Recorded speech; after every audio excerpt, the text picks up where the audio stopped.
No memorable car chase or crash can come to life without the daring of a number of stunt people and coordinators who build, drive, destroy and perform some of the most amazing car stunts caught on film that when done correctly can leave the audience breathless in the theatre and can have a lasting effect in Hollywood. MFP presents 10 amazing vehicle stunts and crashes on screen.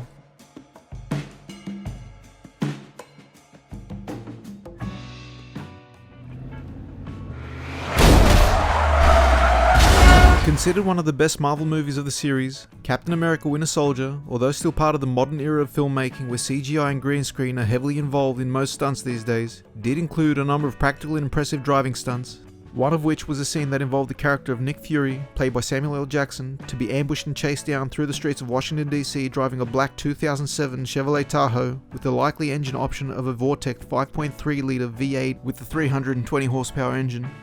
Seen racing down the busy city streets while being pursued and sustaining damages, Fury comes across the title character of the Winter Soldier, played by Sebastian Stan, who waits for him in the middle of the street as he aims to blow up the modified Tahoe. Mimicking a similar stunt that is also on this list that was done a few years earlier, the stunt crew utilised the same tried and tested piston cannon method for this scene, having the vehicle forced off the road via an explosive charge given to what is usually a large wooden or steel rod hidden underneath and lodged inside the moving object, exploding out with enough force to suddenly flip the said vehicle in a spectacular 180-degree angle. Directed by brothers Anthony and Joe Russo, who wanted to bring the most realism possible when it came to the action in the film, as they'd been inspired by the raw street shootout carnage in the 1995 Michael Mann classic Heat, the task of performing the stunt of the SUV flipping was given to stunt veteran Jaleel J. Lynch, who doubled for Jackson. The scene ends with the Tahoe landing on its roof and sliding along the asphalt as it comes to a halt in spectacular fashion and would be included in the trailers as a highlight in an already action-packed film. What's that you got in your mouth? What are you kids chewing on?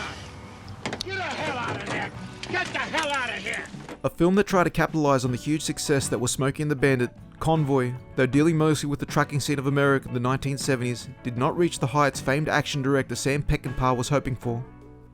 Drawing inspiration from a song of the same name and with no real plot, the film told the story of an outlaw trucker being hunted down by an obsessive sheriff doing whatever it took to catch his man.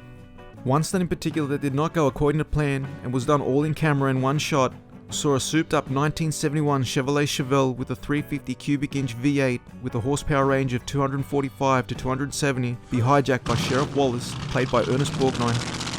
The stunt was performed by Bob Heron, as the scene was to play out with Heron crashing through a signpost and into a barn on the side of the road. Already marred with issues during production, mostly due to Peckinpah's substance abuse, more and more setups went wrong and almost ended a number of times in fatalities. It was not surprising that when Heron performed the stunt, it did not go according to plan, as did a number of other stunts in the film which reflected this dismay on set. Due to a timing issue, where initially Heron was to have sped up alongside one of the big rigs, he had not been given enough time to slow down as he was doing about 80 miles per hour and then swerved to hit the road sign, yet overshot the crash and flew through the air, clipping the top of the barn he was originally supposed to land in, flying a distance of 165 feet according to the stunt driver himself. Luckily, no serious injuries occurred, as Heron only suffered a concussion and was able to walk away from the landing, though others stated after he was taken out of the vehicle, he made the comment saying, "I'm ready, let's roll cameras." Holy Christ, I swear that was Lyle Wallace. That railroad crossing up there is exactly a quarter mile away from here. On green, I'm going for it. A climactic stunt that takes place in the first installment of the Fast and Furious franchise. The scene is set in an exaggerated but inaccurate drag race between a 1994 Toyota Supra Mach 4, originally bought with a 3-litre twin-turbo, later modified engine with 650 horsepower, against a 1970 black Dodge Charger, shown in one scene to have a supercharged V8 engine, thought to have been either a 392 Heavy, bored and stroked to 455 cubic inches, or a 572 Hemi with 900 horsepower, based on the description of its appearance according to some, though the stunt car used for the scene, which made its way to Mecum auctions, was listed as having a stroked 440 cubic inch and mocked up supercharger. Ending in a quarter-mile drag race, the two cars come to climax, are used and challenged head-to-head in a race to beat an oncoming train as the character of Dominic Toretto, played by Vin Diesel, is trying to escape from FBI agent Brian O'Connor, played by the late Paul Walker. With both cars succeeding in passing the train without incident, in a moment of distraction, the Charger is launched into the air after ramming the front of a big rig, causing a spectacular crash. Performed by stuntman Tim Treller, the stunt was achieved via the old method of a pipe ramp being utilised to create the jump, having a car driven at high speed onto an inclined welded pipe, usually hidden behind a blocking object, causing the vehicle to launch and spiral into the air. Given the unpredictability of such a stunt, Trella was able to perform it in an almost flawless manner, ending the scene in such a memorable way that the franchise has since made it an effort to always follow up each film in the series with an amazing stunt trying to top the last. That's not what I had in mind.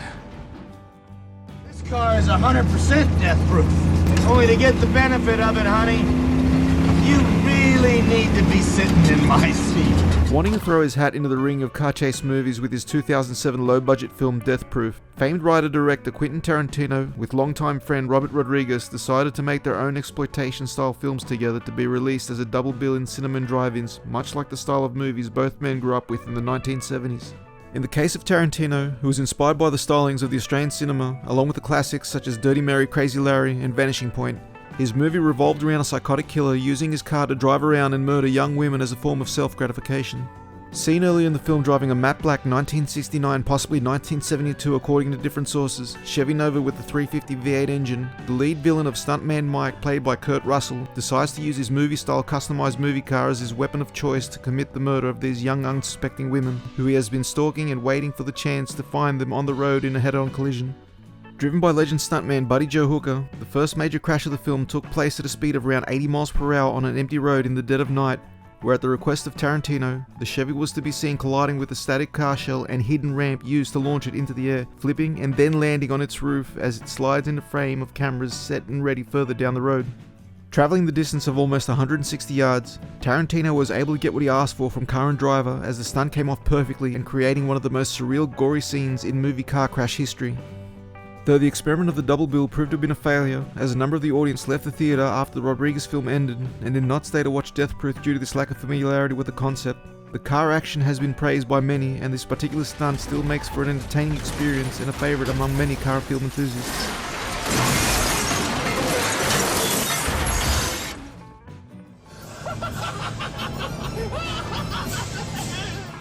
By the third installment of the Phantasm franchise, Phantasm 3 Lord of the Dead, director Don Coscarelli had shown his interest in fast cars and car chases with his first two installments by having the main car of choice be for his story's protagonist, a 1971 Plymouth Cuda, which he had filmed a more than worthy crash of in the first sequel.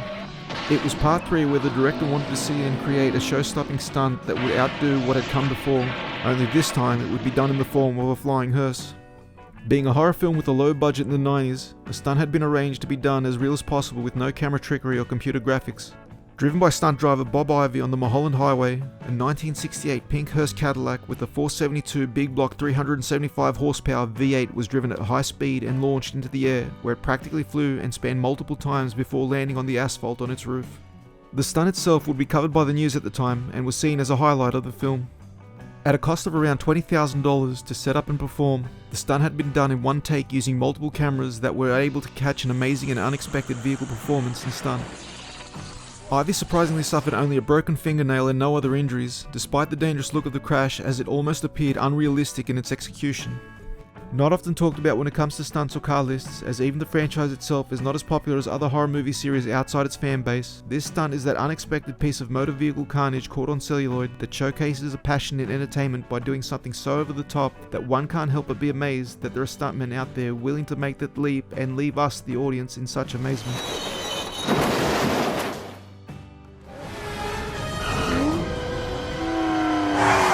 Never shying away from a great car stunt, the first entry into the Daniel Craig James Bond era, Casino Royale, brought back a much more sense of realism and grit that had slowly faded out of the series before then.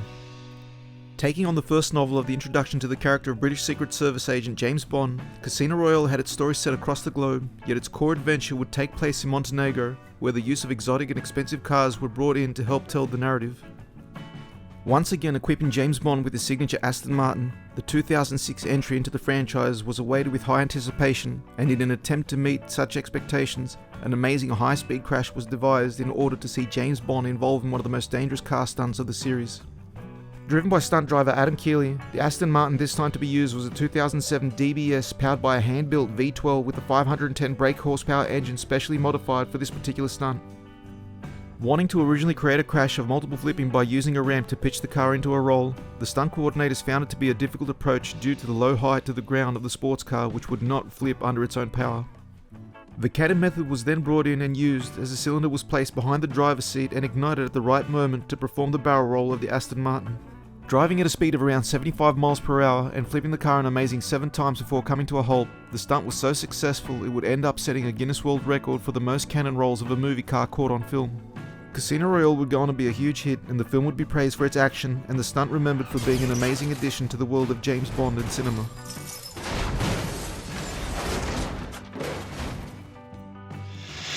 I'm gonna hit it.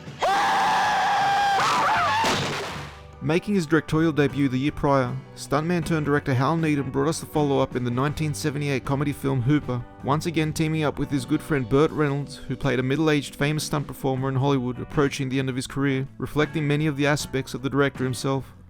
Having made a name for himself in the huge box office hit of 1977, second only to Star Wars' Smokey and the Bandit, Hal Needham had shown off a number of impressive car stunts, including a jump over a demolished bridge in spectacular fashion. Needham decided to up the ante with his next film and ended on an even bigger climactic bridge jump, only this time it would be in a rocket-powered car.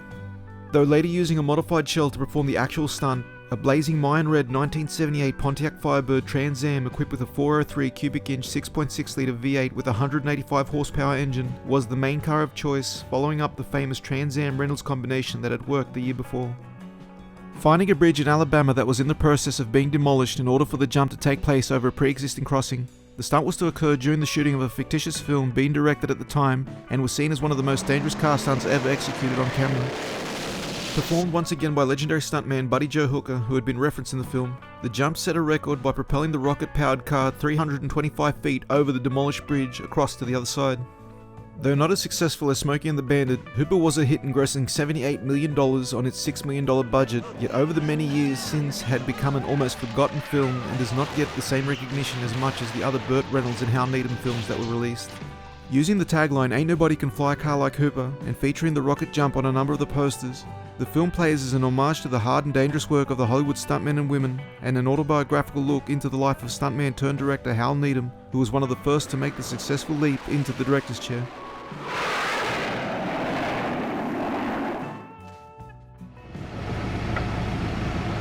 You're not thinking that. I sure am, boy.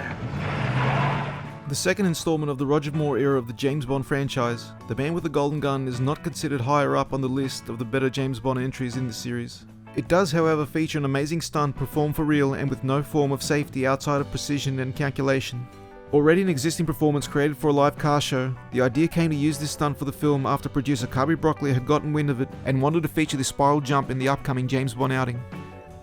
Using a computer by the National Highway Safety Bureau, which was initially used to reconstruct motor vehicle accidents, an engineer from Cornell University by the name of Raymond McHenry was able to calculate and construct the stunt using a full-size motor vehicle in order to do the spiral-type bridge jump. A 1974 AMC Hornet with a not fully confirmed 258 cubic inch 4.2 litre straight 6 with a 110 horsepower engine was used, yet was heavily modified to make all weight centrally positioned and balanced along with the steering column and driver's seat to perform the stunt. Performed by Lauren Bumps Willard, the stunt was executed with extreme caution due to the high possibility of failure, and performing the stunt over water, which if a crash was to have taken place could have led to Willard being strapped in and trapped and potentially drowning. With a crane ready and in place to remove the vehicle if the stunt was to fail, Willard was covered in black with 2 dummies sitting on both sides of him to stand in for James Bond and his passenger, returning comedic relief character J.W. Pepper.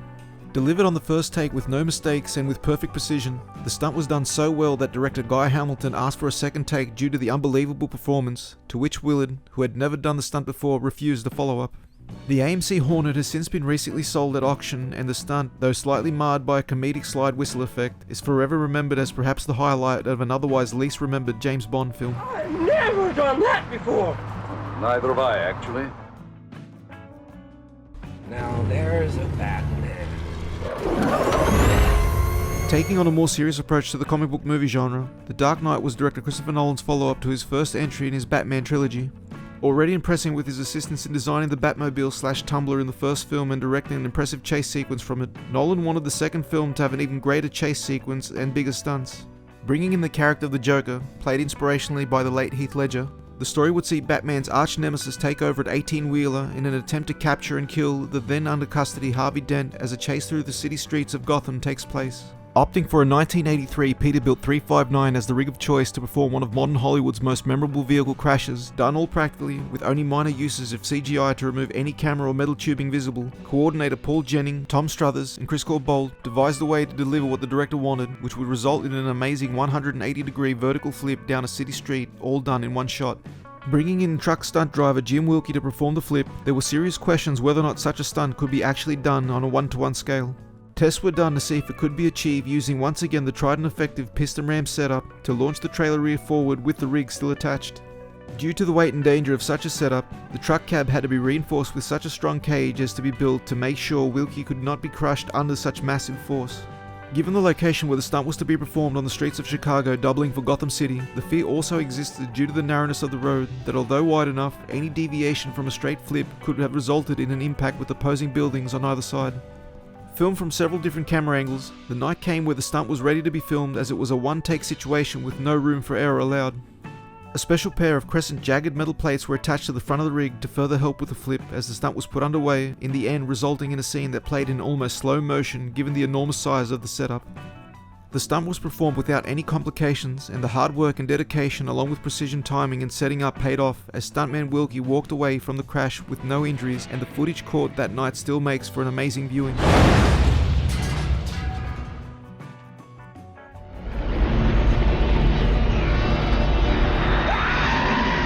The only other truck stunt that could surpass the previous one on this list, the 1981 action masterpiece Mad Max 2, directed by George Miller, brought back the character of Max Rokitansky for a film made famous by the insanity of the stuntmen, who brought the action to life by giving a wild performance that today in Hollywood would be next to impossible to be allowed under such conditions. Filmed in the Australian outback roads in the Mundy plains of Broken Hill, the film's climactic chase sequence pulls no punches as Max is seen leading an escape while driving a 1973, possibly 75 Mac R 600 rig with a likely heavy-duty cool power engine with an output range between 237 to 350 horsepower that is hauling a tanker filled with what is thought to be gasoline and is being attacked from every angle as it speeds down the open road.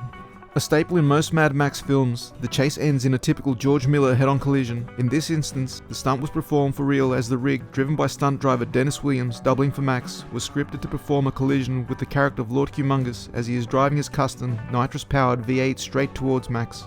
With a helicopter and ambulance crew ready on hand due to the isolated location of the film and crash scene, along with several other previous accidents taking place before forcing more caution, Williams had been instructed not to eat for a period of 12 hours prior to the stunt in case he would be needed to be rushed into surgery. Unlike most films that are produced and shot out of sequence, Mad Max 2 was shot sequentially and the truck chase was the last scene to be filmed. After shooting had wrapped, Williams had been invited to view the dailies and the stunt along with Miller, where both men were shocked at just how visceral the scene was, not knowing the full extent of the stunt's severity until they viewed the actual footage. The Mad Max franchise is well known for its practical stunt work and deserves another list of its own, yet it is impossible to ignore the hard work of the Australian crew who let it all hang out on the line and showed off their skill and determination and created what is thought to be one of the greatest action car movies ever to be brought to cinema, and the film has been remembered and praised by many stunt people around the world for inspiring them and encouraging them to get into the industry. If you enjoyed this video, be sure to hit the like, subscribe and bell icon in order to help this channel grow and to bring you more content like this one, as your support is what keeps this channel going.